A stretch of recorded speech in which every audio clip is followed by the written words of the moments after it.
प्यारे बच्चों, आज हम पढ़ेंगे रे का मस्वतों के साथ जोड़। रे को जब अलिफ के साथ में लाएंगे तो क्या बनेगा? रे अलिफ रा, रे अलिफ रा। रे को जब वाव के साथ में लाएंगे तो क्या बनेगा? रे वाओडो, रे वाओडो। रे को जब छोटी के साथ में लाएंगे तो क्या बनेगा? रे छोटी एड़ी, रे छोटी एड़ी। रे को जब बड़ी ए के साथ मिलाएंगे तो क्या बनेगा? रे बड़ी एड़े, रे बड़ी एड़े।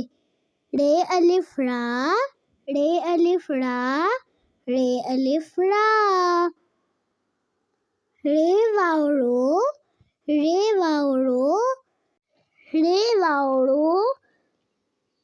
रे छोटी एड़ी, रे छोटी एड़ी, रे छोटी एड़ी। रे बड़ी एड़े, रे बड़ी एड़े, रे बड़ी एड़े। रा रो री रे। मुझे सपोर्ट करने के लिए ज़्यादा से ज़्यादा लाइक, शेयर और सब्सक्राइब करें। Thank you.